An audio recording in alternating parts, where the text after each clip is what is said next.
બાહુ દક્ષિણ બાહુ આ સ્કંદમાં દક્ષિણ એટલે જમણો હશે, જમણો ને દક્ષિણ એટલે આ સ્કંદ 33 અધ્યાયનો સમાવેશ થાય છે. તેમાં કુલ 1403 શ્લોકો લીધા છે. આ અધ્યાય 1માં પ્રભાસમાં વિદુરજીનો ઉદ્ધવ સાથે મેળાપ અને સમાગમ આપ્યો છે. અધ્યાય 2, 3, 4માં ઉદ્ધવજીએ શ્રી કૃષ્ણનું બાળચરિત્ર વર્ણવેલ છે.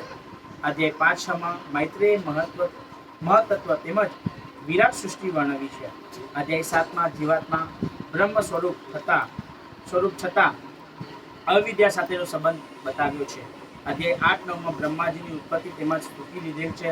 અધ્યાય 10માં 10 પ્રકારની પ્રાકૃતિક સૃષ્ટિ આવે છે. અધ્યાય 11માં પરમાણુ આદિના લક્ષણોની કાળની ગણતરી લીધી છે. અધ્યાય 12માં બ્રહ્માની માનસી તથા મૈથુની સૃષ્ટિ લીધી છે. અધ્યાય 13 થી 19માં ભગવાનના વરાહ અવતારની છણાવટ કરી છે. અધ્યાય 20માં સૃષ્ટિની રચના લીધી છે. અધ્યાય 21 થી 25માં કંદર્મ ઋષિ અને કપિલદેવની કથા લીધી છે. અધ્યાય 26 થી 33માં કપિલદેવનું સાંખ્ય દર્શન દર્શાવવામાં આવ્યું છે. આમ 33 અધ્યાયમાં ભાગવતમનો તૃતીય સ્કંદ પૂરો થાય છે. ભાગવતમના જે 12 સ્કંદ છે એ સ્વયં ભગવાનના 12 અંગ સન અવયવો છે. એમાં પ્રથમ જે સ્કંદ છે, પહેલો અને બીજો સ્કંદ, જે આપણે બીજો સ્કંદમાં પૂરો કર્યો, એ ભગવાનના 2 ચરણ છે. ભગવાનનો જમણો ચરણ અને ડાબો ચરણ. એની પછી ત્રીજો ચોથો સ્કંદ ભગવાનની જાંગ છે, જંગા છે. પાંચમો સ્કંદ, પહેલો બીજો ત્રીજો ચોથો થઈ ગયો. પાંચમો સ્કંદ ભગવાનની નાભી પ્રદેશ છે. છઠ્ઠો સ્કંદ ભગવાનનું વક્ષસ્થળ છે. સાતમો અને આઠમો સ્કંદ ભગવાનની 2 ભુજાઓ છે. નવમો સ્કંદ ભગવાનનું કંઠસ્થ છે. 10મો સ્કંદ ભગવાનનું મુખારવિંદ છે. 11મો સ્કંદ ભગવાનનું લલાટ છે. અને 12મો સ્કંદ ભગવાનનું મુકુટ, તો ભગવાનની પગડી કહો તો ભગવાનનું ટોટલ આવી રીતે 12 સ્કંદ ભગવાનના અંગ જ છે. અને એનીથી ભગવાનનું આ સૃષ્ટિના પ્રમાણે એનું પણ નિરૂપણ કરેલું છે. અધ્યાય 1 પ્રભાસમાં વિદુરજીનો ઉદ્ધવ સાથે મેળાપને સમાગમ.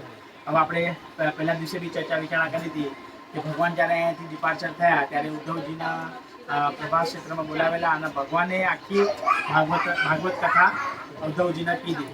અને ભગવાને અંતિમ સમયમાં કીધું કે મૈત્ર મુનિને મળીને તમે આ જ કથા તમે વિદુરજીને પણ કહેજો. અને વિદુરજીના અંતિમ સમયમાં ભગવાને યાદ કર્યા. તો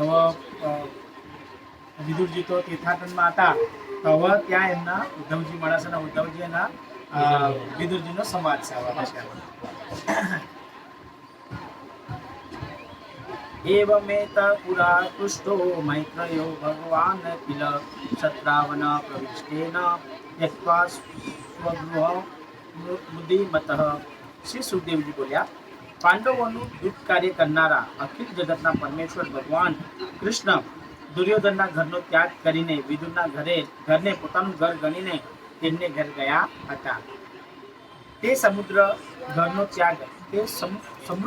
ત્યાગ કરીને વનમાં ગયેલા વિદુરને તમે પૂછો છો તે પ્રમાણે મૈત્રેયે પૂર્વે પૂછ્યું હતું. હવે ભગવાનના ભક્ત છે ઉદ્ધવજી, વિદુરજી. તો વિદુરજીના ઘરે જવા માટે જ્યારે પણ ભગવાન હસ્તિનાપુર આવતા તો વિદુરજીને પોતાનું ઘર માનીને ભગવાન હંમેશા વિદુરજીના ઘરે જતા. પરીક્ષિતે પૂછ્યું, હે સુખદેવજી, વિદુરજીનો ભગવાન મૈત્રેયની સાથે ક્યાં ભેટો થયો હતો અને બંને વચ્ચે શી વાતચીત થઈ હતી તે સાંભળવાની મારી ઈચ્છા છે, તો કૃપા કરીને વિગતે મને જણાવો. હવે આપણને હંમેશા ઉત્કંઠા હોવી જોઈએ કે ભગવાનના આવા શુદ્ધ ભક્ત જ્યારે એકબીજાને મળતા હોય તો કોઈ સંસારિક વાતો કરતા જ નહીં હશે. એ અગર કોઈ ચર્ચા વિચારણા કરતા હશે તો ભગવાન સંબંધિત ચર્ચા વિચારણા કરતા હશે. તો ભગવાન વિશે જે ચર્ચા વિચારણા એમણે કરી હશે, કારણ કે આપણી જેવા ભૌતિક પુરુષ તો છે નહીં, ભગવાનના શુદ્ધ ભક્ત છે, તો ભગવાનની વિશે શું ચર્ચા વિચારણા કરી આપણને જ્ઞાન થશે.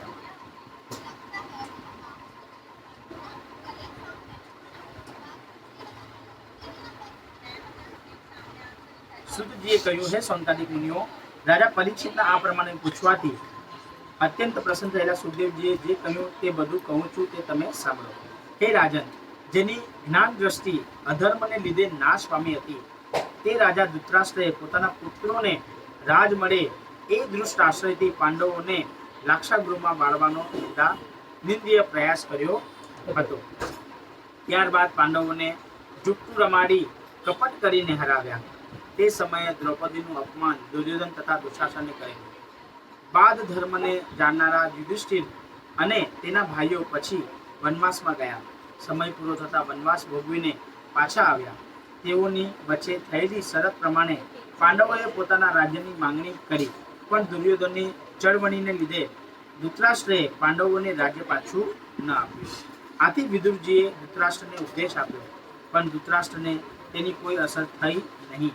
આથી વિદુરજી મહેલ ત્યાગી ગંગા કિનારે ઝૂંપડીમાં રહેવા લાગ્યા. બરાબર કે પહેલા તો લાક્ષાગ્રહમાં ભગવાન આ લોકોને મોકલાવ્યા અહીંયાથી, અને લાક્ષાગ્રહમાં આખો જે મીણનો બનાવેલો હતો મહેલ, એ થોડી પણ આપણે આગ ચાપીએ તો આખો ભડકે લાક્ષાગ્રહ બનવા લાગ્યો. પરંતુ આપણે મહાભારતમાં પણ સાંભળ્યું છે, ત્યાં પણ વિદુરજીએ એમને હેલ્પ મદદ કરી કે ઓલરેડી ત્યાં એક ગુપ્તચરને મોકલી આપેલો અને લાક્ષાગ્રહની નીચેથી એક માર્ગ કાઢ્યો હતો. જેવી રીતે ઉંદર હોય ઘરમાં, તો આવવાનો એનો એક માર્ગ હોય અને એક જવાનો એક માર્ગ હોય. તો સાંજમાં વિદુરજીએ એ સમય પર દુર્યોધનના ચેતવના આપી દીધી, ચેતવના કરી દીધી, સંકેત આપી દીધો હતો કે ઉંદર એક માર્ગથી આવશે અને બીજા માર્ગથી બહાર નીકળી જાય છે. તો યુધિષ્ઠિર મહારાજને જાણ થઈ ગઈ હતી કે આમાં કંઈ ને કંઈ ષડયંત્ર છે. તો લાક્ષાગ્રહ જ્યારે આવ્યા 5 પાંડવોનો કુંતી માતા, તો ધરતી ભળ્યો. તો ભગવાને તો એમને ત્યાંથી કાઢી નાખેલા અને યુધિષ્ઠિર મહારાજને રસ્તો પણ બતાવી દીધો હતો. અને વિદુરજી આપણે નામ શું સદેવ જોશીને પણ જાણ હતી કે અહીંયાથી તમે રસ્તો મારશો અને પગ મારશો તો આપણે સીધા નીચેથી નીકળી જશું. પરંતુ ત્યાં જ એક ભીલણી હતી કે જે પોતાના 5 પુત્રોને લઈને ત્યાં રહેવા માટે આવી હતી. અને લાક્ષાગ્રહમાં એ લોકો પોતાના 5 દીકરા અને માતા પોતે બળી ગયા હતા. તો લાક્ષાગ્રહમાંથી જ્યારે બળવાની વાત આવી તો અહીંયા કૌરવો તો એક જોતે ખુશ થઈ ગયા કે ચલો લાક્ષાગ્રહમાં આપણા 5 પાંડવો અને કુંતી માતા બળીના ભસ્મ થઈ ગયા. પરંતુ એ 5 પાંડવો અને કુંતી માતા નતા, પરંતુ એક ભીલણી હતી જે પોતાના 5 દીકરાઓને લઈને ત્યાં રહેવા માટે આવી હતી. પરંતુ જ્યારે આ બળીને ભસ્મ થઈ ગયું આખું, તો કૌરવો તો બહારથી રડતા હતા, પરંતુ અંદરથી પાર્ટી એન્જોય કરતા હતા કે ચલો અમારો જે કાંટો હતો એ નીકળી ગયો. અને અહીંયા તો આ લોકો તો વનવાસ કરવાનો આ લોકોએ ચાલુ કરી નાખ્યો. હવે આ જ વસ્તુ દ્વારકામાં ભગવાનને જાણ થાય છે કે 5 પાંડવો અને કુંતી માતા બનીને ભસ્મ થઈ ગયા. અને ભીષ્મ પિતામાં વિચાર કરે છે કે મારા આટલા વૈભવશાળી અને આટલા કર્તૃત્વવાન બાળકો બળીને ભસ્મ થઈ જાય કે સર, હવે આપણે એમની માટે કંઈ કર્યું તો નથી, પરંતુ આપણે કંઈક એમની મુક્તિની માટે આપણે કંઈ યજ્ઞ યાદી કરીએ કે એમના મુક્તિની પ્રાપ્તિ થાય. તો અહીંયા દ્વારકામાં ભગવાનને જાણતા છે વસુદેવજી સ્વયં કુંતી માતાના ભાઈ. તો ભગવાન દ્વારકાથી આવે છે હસ્તિનાપુર. અને ભગવાન કહેવાય ને કે કાણે એટલે કે કોઈ એક્સપાયર થઈ ગયું હોય અને એક્સપાયર થયા પછી આપણે ત્યાં ગયા હોય એમને મળવા, તો આપણે પેલો છેડો ફાડીને રડવું પડે ને આપણામાં કે. તો એવી રીતે તો ભગવાને પોતાનું ઉતરી હતું એ ઉતરી લઈને ભગવાને રડવાનું ચાલુ કર્યું કે હે ભીષ્મ પિતામહ કે છે મારો અર્જુન, મારો ખાસ મિત્ર કે છે, એ લોકો બળીને ખાક થઈ ગયા. હવે ભગવાન બધું જાણતા હતા. પછી ભગવાન જોરથી ઓર રડવા લાગ્યા. બલદેવ ભગવાનના બેટી રડવા લાગ્યા. ભાઈ કે છે મારો સખા, મારા મોટા ભાઈ યુધિષ્ઠિર, ભીમ, આ બધા જ કે છે મારી પોતાની બુઆ કુંતા, આ બધા જ કે છે બળીને ભસ્મ થઈ ગયા. અને ભગવાન તો ઓર જોરથી રડવા લાગ્યા. તો યુધિષ્ઠિર બલદેવ ભગવાન કે છે કે ભાઈ કાના તું શાંત તો થા કે છે, અમને દુઃખ થયું છે પણ તું આટલું બધું કેમ રુદન કરી રહ્યો છે કે છે. આ ભગવાન લીલા કરી રહ્યા છે. અને સ્વયં ભીષ્મ પિતામહને પણ બેટીને ભગવાન રડવા લાગ્યા. હાલાકી ભગવાનને બધું જાણ છે, બરાબર, ભગવાનને બધું જાણ છે, તે છતાં પણ ભગવાન આ એક લીલા કરી રહ્યા છે.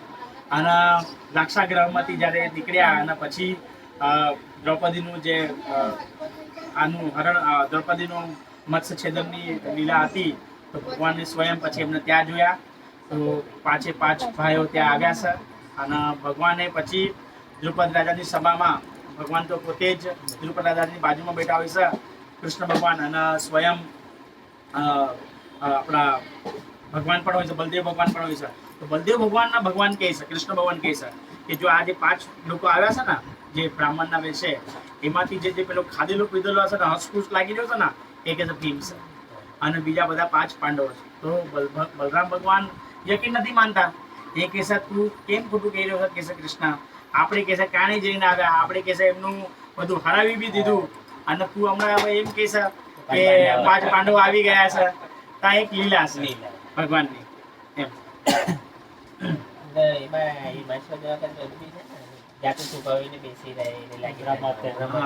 બ્રહ્મત્યાનું કામ મહાભારતમાં છે. તો આ રીતે અને પછી ભગવાન 5 પાંડવોના દ્રૌપદીનું ચિરહરણ થાય છે. તો આપણે પહેલા પણ વાર્તામાં કરી હતી કે કોઈએ પણ એનો વિરોધ કર્યો નહોતો. ભીષ્મ પિતામહ નહીં, દ્રોણાચાર્ય નહીં, કૃપાચાર્ય નહીં. ખાલી એક સભામાં વિદુરજી હતા અને એક વિકર્ણ હતો 100 કૌરવમાંથી, કે જેને દ્રૌપદીના ચિરહરણનો વિરોધ કર્યો હતો. અને પછી ત્યાંથી હસ્તિનાપુરમાંથી સ્વયં વિદુરજી ત્યાંથી ચાલ્યા જાય છે, અને ફરીથી પછી ગંગાજીના તટે આમાં બતાવ્યું છે રહીને બસ વાતો કરે છે. પોતે પ્રધાનમંત્રી છે હસ્તિનાપુરના, આટલા મોટા પદ પર હતા, પરંતુ બધી જ વસ્તુ ત્યાગીને એ ત્યાંથી નીકળી જાય છે અને તીર્થાટન પછી કરે છે. દ્વારકાનાથે વિદુર ઘેર તાંદરજાની ભાજી આરોગી. વાહ ભાઈ વાહ. દ્વારકાનાથ યુધિષ્ઠિર વતી વિષ્ટિ કરવા હસ્તિનાપુર આવ્યા. ધૃતરાષ્ટ્રે શ્રી કૃષ્ણના સ્વાગત માટે ખૂબ જ તૈયારીઓ કરાવી હતી. હસ્તિનાપુરને શણગાર્યું હતું. ઘેર ઘેર તોરણ બાંધ્યા હતા. શ્રી કૃષ્ણનો રથ હસ્તિનાપુરમાં પ્રવેશ કર્યો ત્યારે નગરજનો તેમના દર્શન માટે દોડીને આવતા. રાજસભામાં શ્રી કૃષ્ણે પાંડવોના દૂત તરીકે પ્રવેશ કર્યો અને યોગ્ય આસન ઉપર બિરાજ્યા. ચર્ચાઓ થઈ. તેઓએ ધૃતરાષ્ટ્ર દુર્યોધનને ખૂબ સમજાવ્યા. હું દ્વારકાના રાજા તરીકે આવ્યો નથી, પાંડવોનો દૂત તરીકે આવ્યો છું.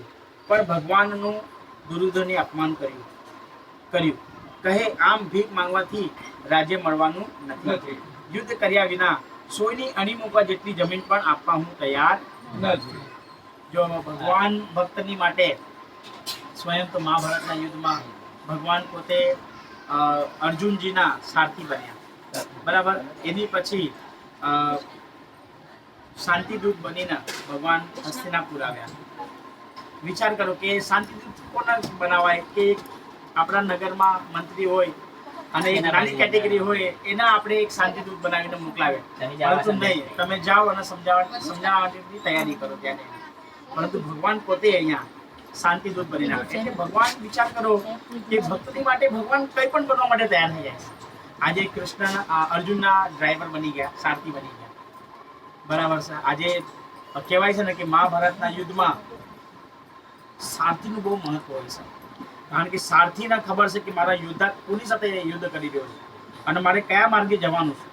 તો ભગવાનના સ્વયં અર્જુનજી, આપણે કહેવાય ને કે ગાડીમાં બેઠા હોય તો આપણે રાઈટ લેફ્ટ બતાવવું પડે. ચલો હમણાં નેવિગેશન આવી ગયું છે, પરંતુ પહેલાના સમયમાં આપણને રાઈટ લેફ્ટ બતાવવું પડતું હતું આપણા ઘર સુધી, ડેસ્ટિનેશન સુધી પહોંચવા માટે. તો ભગવાન અર્જુનજી પાછળથી લાત મારતા. તો રાઈટમાં લાત મારે એટલે ભગવાનના રાઈટમાં રદ કરવાનો છે, જવાનું છે. લેફ્ટમાં લાત મારે એટલે ભગવાનને લેફ્ટમાં જવાનું છે. અને વચમાં જવાનું હોય તો વચમાં લાત મારતા. તો આ બધી વસ્તુ પણ ભગવાને ભક્તની સહન કરી છે. અને પછી એમના દૂત તરીકે બી આવ્યા અને સાથી તરીકે પણ ભગવાન બન્યા. એટલે ભક્તના માનની માટે ભગવાન કંઈ પણ બનવા માટે તૈયાર થઈ જાય છે. ભક્ત વત્સલ છે ભગવાન. એટલે ભગવાન છે ને બધું જ આપે છે, તમને સુખ, શાંતિ, ઐશ્વર્ય બધું જ આપી દેશે ભગવાન. પરંતુ ભગવાન કોઈ દિવસ પોતાની ભક્તિ આપતા નથી. કરોડોમાં એક વ્યક્તિ હોય છે જે ભગવાનની ભક્તિ કરી શકે છે અને ભગવાનના માર્ગે ભક્તિમાં આગળ વધી શકે છે. કારણ કે ભગવાનના પછી ભક્ત વત્સલ બનવું પડે છે, એમના દાસ બનવું પડે છે. એની માટે વિચાર કરો કે એક સોય મૂકવા જેવી પણ ભૂમિ આપવાનું દુર્યોધને ના પાડી દીધું. દુર્યોધને ના પાડી દીધું. હવે તમે વિચાર કરો કે 5 ગામ બી આપી દીધા હોત તો આજે એ લોકો બી પોતપોતાના હિસાબે રાજ્ય કરીને એ લોકો પણ સુખીથી રહે અને સહાર પણ ના થાત ને કંઈ ના થાય. પરંતુ નહીં, દુર્યોધનમાં અહંકારના અભિમાન હતો અને આજે એ જ અહંકારના અભિમાને એના જે પરાસ્ત કર્યો. અને પુત્ર મોહના કારણે આજે 100 બાળકોનું નિધન ધૃતરાષ્ટ્રે પોતાની આંખની સમક્ષ જોયું. આજે ભગવદ્ ગીતા આપણે કુંડલ કૃષ્ણ પ્રભુના લેક્ચરમાં સાંભળી. ભગવદ્ ગીતા તો બંને સાંભળી હતી. અર્જુને પણ અહીંયા સાંભળી અને પેલી બાજુ સંજયના દ્વારા ધૃતરાષ્ટ્રએ પણ સાંભળી. બરાબર. પણ નિર્ણય લીધો અર્જુને નિર્ણય લીધો કે નહીં, ભગવાન તમે જે રીતે કહેશો એ રીતે હું યુદ્ધ કરવા તૈયાર છું. પરંતુ અગર એક સમયે ધૃતરાષ્ટ્રએ પણ નિર્ણય લઈ લીધો હોત, એ સમય પર ધૃતરાષ્ટ્રએ પણ નિર્ણય લઈ લીધો હોત અને જયને દુર્યોધનને મળીને કહી દીધું હોત કે નહીં તો યુદ્ધ સ્ટોપ કરી નાખ, તો આજે બધા એ લોકો પણ બચી જાય અને અહીંયા આ લોકો પણ બચી જાય. પરંતુ નિર્ણય એટલે કહે છે ને કે પ્રભુજીએ કીધું હતું કે મેન માણસે તરત જ નિર્ણય લેવો જોઈએ.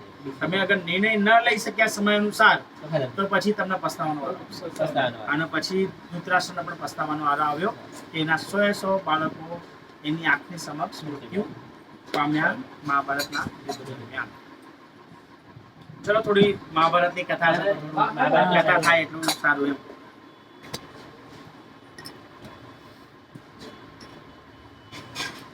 ધૃતરાષ્ટ્રે કહ્યું, બે ભાઈઓના ઝઘડામાં તમે ન પડો, તમે માત્ર આરામથી ભોજન કરો. તમારા માટે 56 ભોગ તૈયાર કરાવ્યા છે. પરંતુ ભગવાને જમવાની ના પાડી. બીજા રાજાઓ તથા બ્રાહ્મણોએ પોતાને ત્યાં પધારવા માટે આમંત્રણ આપ્યું, પરંતુ ભગવાને બધાને ના પાડી અને કહ્યું, આજ તો હું મારા એક ભક્તને ત્યાં જવાનો છું. વાહ ભાઈ વાહ.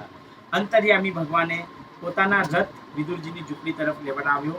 વિદુરજી અને સુલભા તો દ્વાર બંધ કરીને અંદર બેઠા બેઠા સત્સંગ કરતા હતા. પણ તેઓને ખબર નથી કે જેમનું તેઓ કીર્તન કરી રહ્યા છે તે આજે તેમના દ્વારે આવીને ઉભા. વાહ ભાઈ વાહ.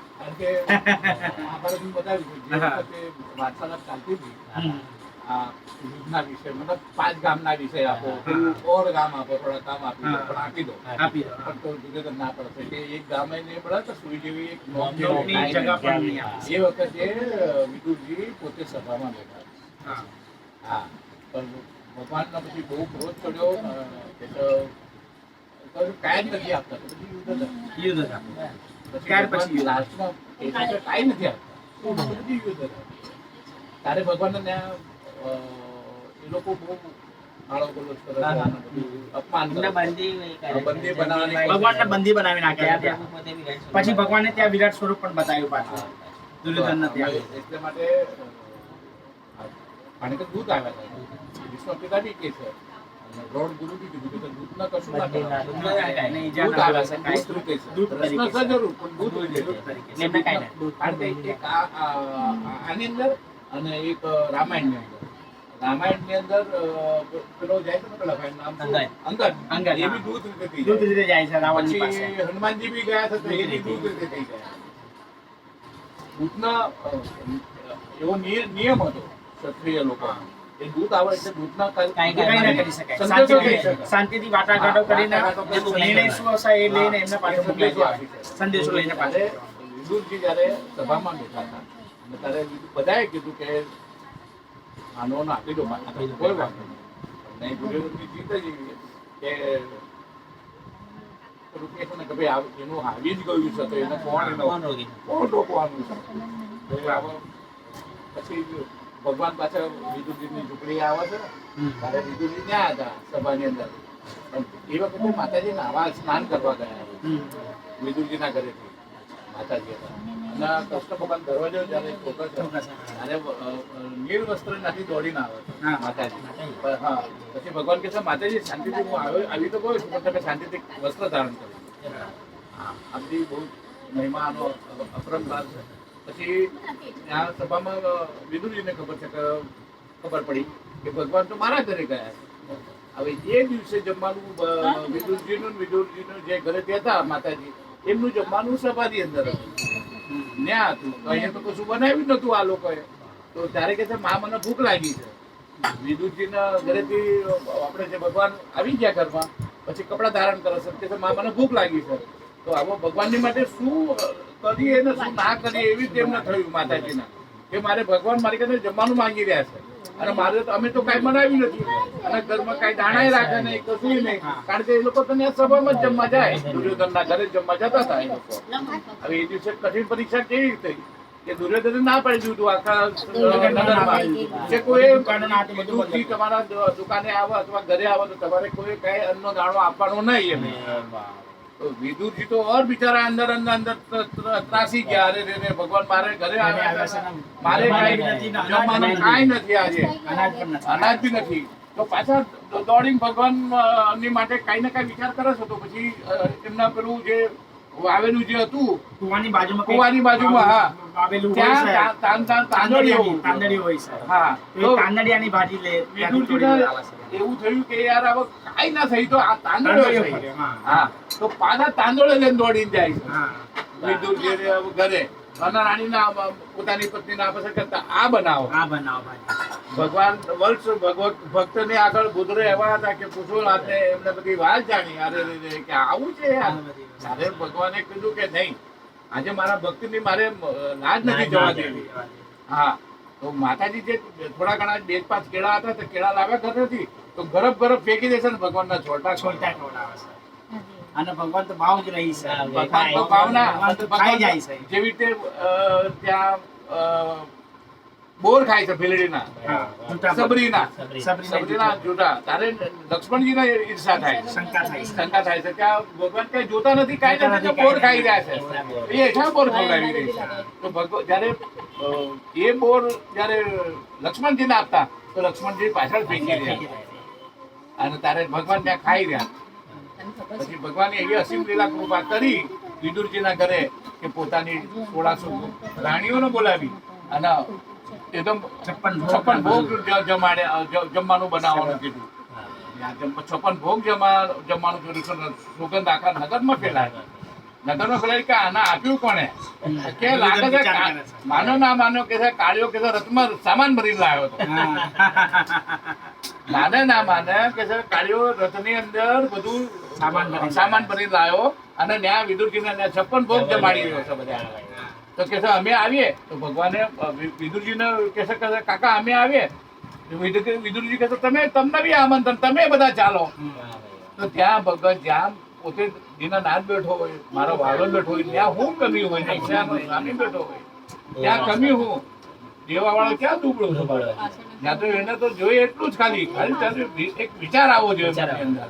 તો એ લોકો તો ખાઈને લઈ ગયા ને, વાટકા લઈ ગયા, સોનાના વાટકા હતા, થાળી વાટકા. કે આ તો વિદુરજીના ને આ બધું ક્યાંથી આવ્યું? એ તો બધું દયાળુ કૃપા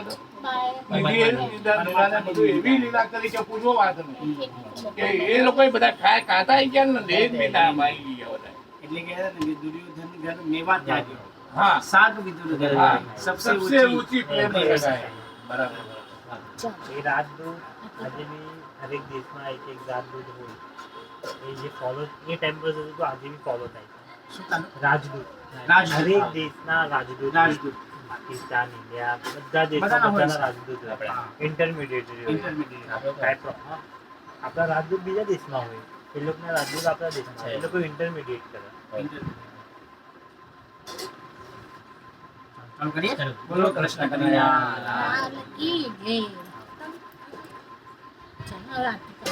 હર્ષના આવેશમાં વિદુરજી સ્વાગત કરવાનું પણ ભૂલી ગયા. પ્રભુએ જાતે ગરબનું આસન લીધું અને વિદુરજીને હાથ પકડીને બેસાડ્યા. પછી કૃષ્ણએ કહ્યું, કાકા શું જુઓ છો?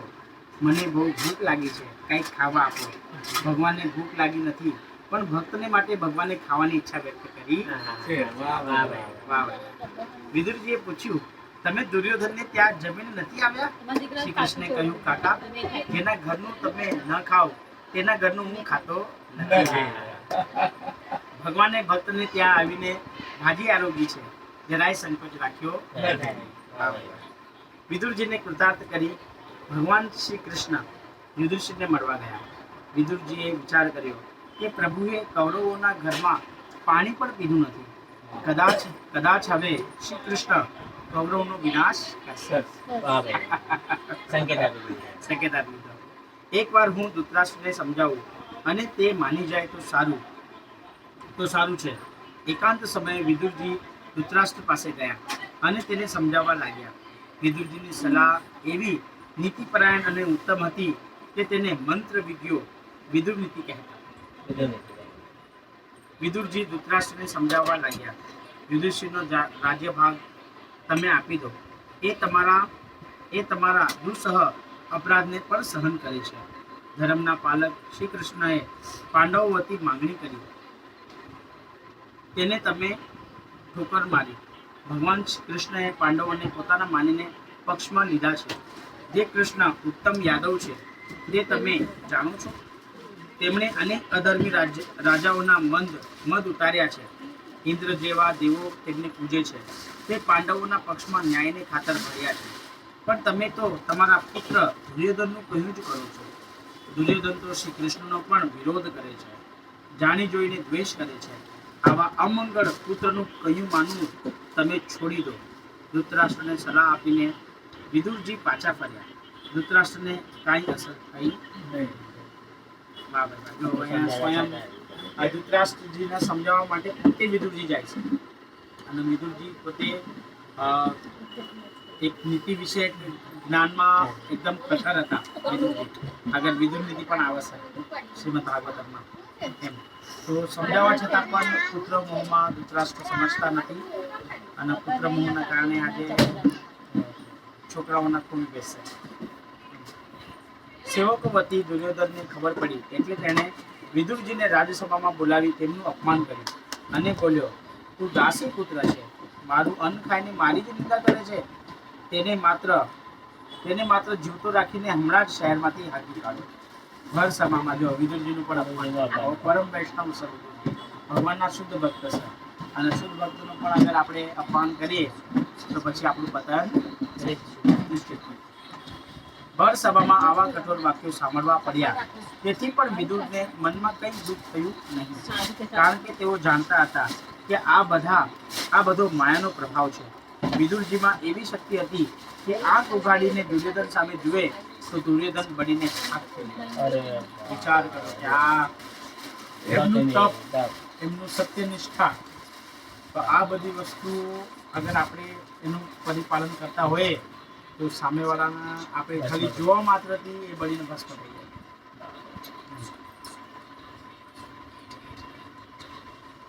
પરંતુ વિદુરજી શક્તિનો દુરુપયોગ કરતા નથી. તે દુર્યોધન પર ગુસ્સે પણ થતા નથી. છેવટે તેમને ઘરનો ત્યાગ કરવાનો નિશ્ચય કર્યો. રાજપુરુષના ચિહ્ન સમૂહ ધનુષ્ય પોતે ધારણ કરતા હતા. તેને ખભેથી ઉતારી રાજદ્વાર પાસે મૂકી દીધું અને કૌરવોની સેવાનો ત્યાગ કરી તીર્થયાત્રાએ ચાલી નીકળ્યા. વિદુરજી પુણ્ય કરવાની ઈચ્છાથી પૃથ્વી પર શ્રી હરિના તીર્થક્ષેત્રમાં ફરવા લાગ્યા. કૌરવો અને પાંડવો તો અનેક પુણ્યથી અગર કોઈ વસ્તુની ઉત્પત્તિ થઈ હતી ને તો એ વિદુરજીની થઈ હતી.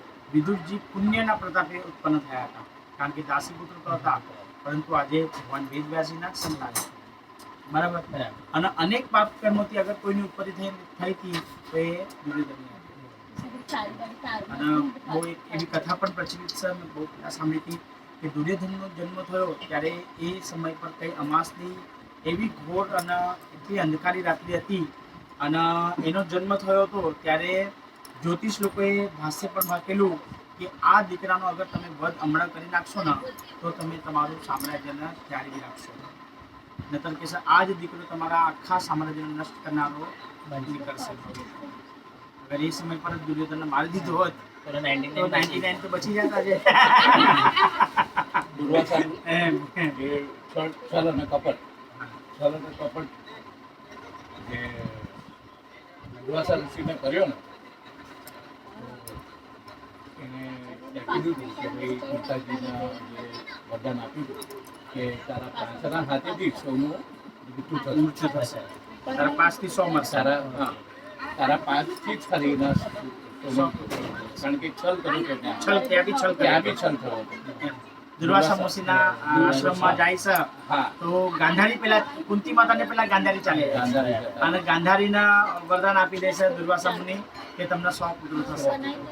પછી પાછળથી કુંતા માતા જાય છે, હાલાકી સેવા તો કુંતા માતાએ કરી દુર્વાસા ઋષિની કુંતા માતાએ કરી. તો પછી કહેશે પછી એમને પાછું વરદાન આપે છે 5 પુત્ર એવા આપીશ કે એ 16 પણ હારે. એમના એ વખતે બી પસ્તાવો થયો દુર્વાસા મુનિ કે તું હમણાં 100 પુત્રોનું તને વરદાન આપ્યું વરદાન છે. તમે ઓર કેટલા પુત્રો તને જોયે છે તમે આટલા બધા? ત્યારે કુંતા માતાજી કહે છે મારે મોટો આ ઘડીએ જ આવી શકે ને, અને ત્યારે હું પૂજા કરી અને તમે જે કીધું તું એ કાલે આવજો, હું તમને આપીશ કાંઈ. વરદાન આપે. એટલા માટે હું ઊભો છું. હું પોતે ઊભી છું.